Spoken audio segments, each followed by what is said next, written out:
And let's bring in Niall Stanage now, White House columnist with our partner, The Hill. Niall, good to see you. Thanks for being here.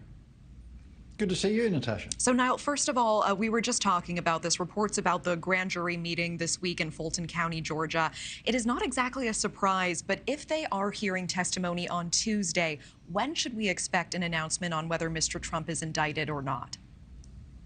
We should expect it in the next few days. Now, of course, that is not an exact deadline, but the district attorney down there, Fannie Willis, said some time ago that she expected to make a charging decision by August 18th. So that points to sometime this week. That remains where the smart money is going if you're betting on an indictment there. And former President Trump already facing dozens of charges in 3 separate indictments so far.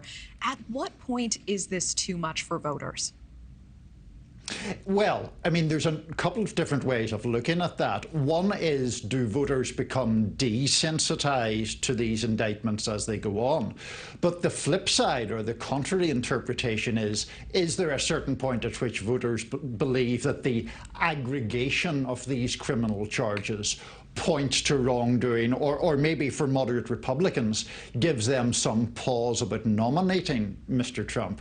I think we have yet to see really big changes in the polls as a result of the 3 indictments that are already out.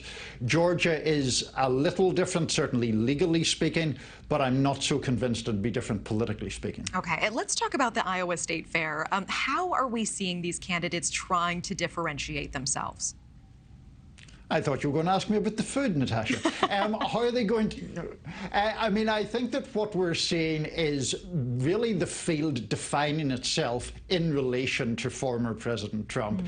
He is the front runner by such a large margin, about almost 40 points in national polls, that really the question for every other candidate remains, how do you position yourself in relation to Trump?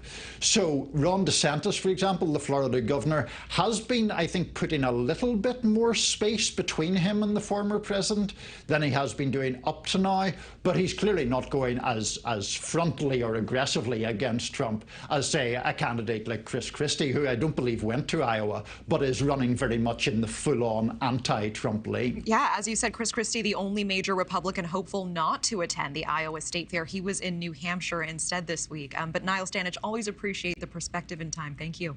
Thank you for watching. Go to newsnationnow.com to find News Nation on your television provider. And don't forget to click the red subscribe button below to get more of News Nation's fact-driven, unbiased coverage.